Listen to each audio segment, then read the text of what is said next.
nước mắt rơi từ từ để em đưa bàn tay vuốt đôi mi của anh. Quay mặt đi, nước mắt rơi thì cứ để em đưa bàn tay vuốt đôi mi của anh này, để yêu đằng sau không thể như lúc ban đầu. Khiến mình trong gương mắt buồn đau. Nước mắt rơi ta sẽ giống như cơn mùa hè, những giấc mơ dần êm đềm. Rồi khi tỉnh giấc, sự thật đâu đã phũ phàng, để ngỡ ngàng sau đánh giá buồn đau.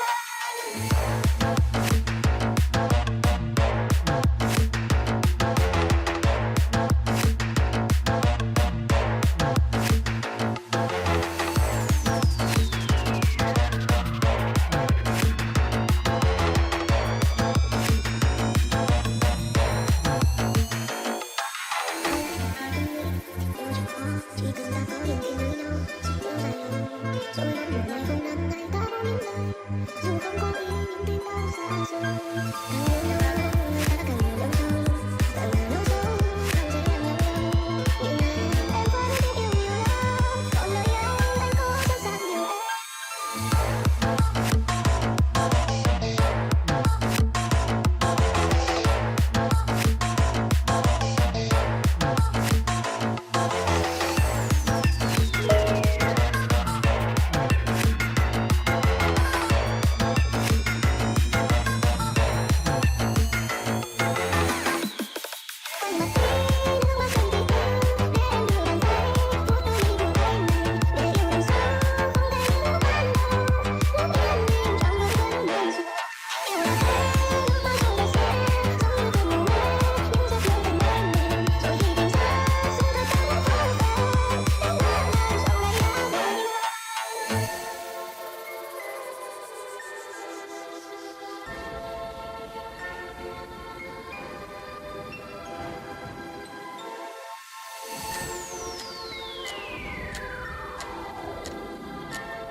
Càng hiểu nhau sâu, càng dễ làm nhau đau. Nhưng em vẫn tin yêu nhiều lắm, còn lời anh có sẵn sàng hiểu em. Quay mặt đi, nước mắt rơi đi cứ để em đưa bàn tay vuốt đôi mi của anh này, để yêu đằng sau không thể như lúc ban đầu. Nó khiến mình trong gương vẫn muộn rồi.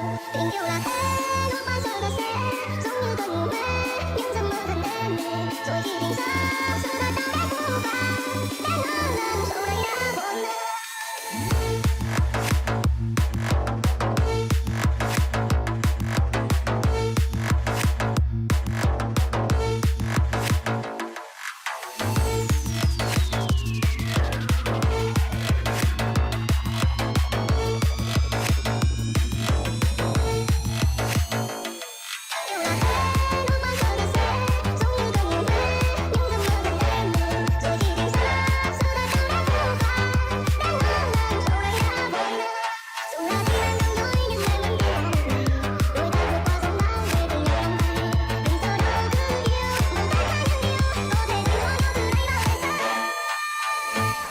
Nước mắt rơi từ từ để em đưa bàn tay vuốt đôi mi của anh.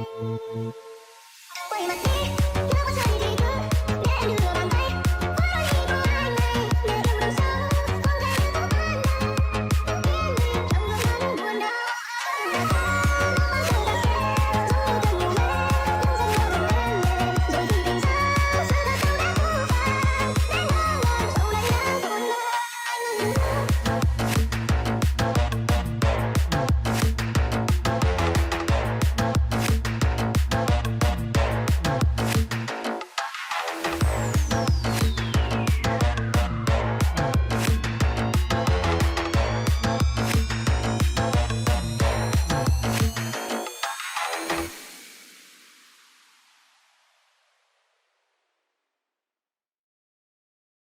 Đừng quay mặt đi, nước mắt rơi từ từ để em đưa bàn tay vuốt đôi mi của anh. Quay mặt đi, nước mắt rơi thì cứ để em đưa bàn tay vuốt đôi mi của anh này, để yêu đằng sau không thể như lúc ban đầu. Khiến mình trong gương mắt buồn đau.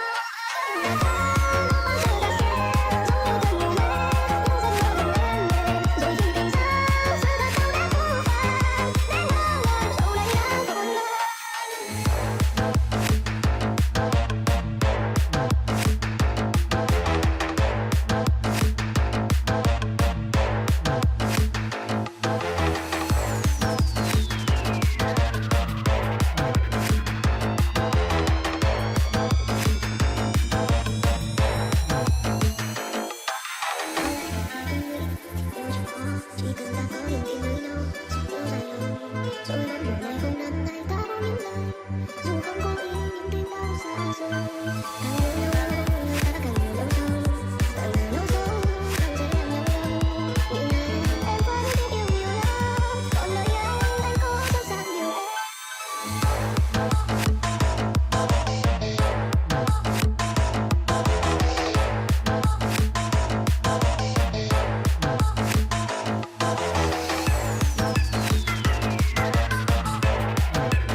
Còn nơi anh có sẵn sàng hiểu em.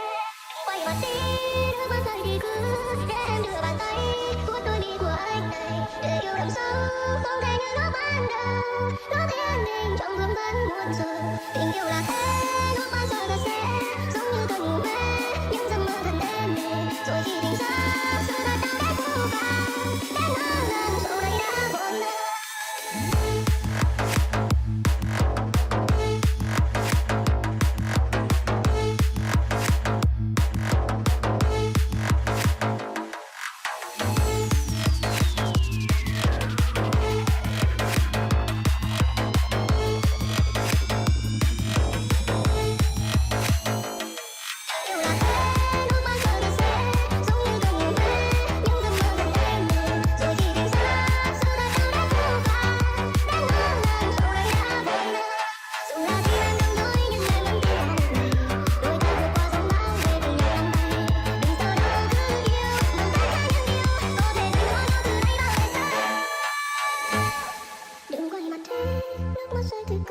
Để em đưa bàn tay vuốt đôi mi của anh.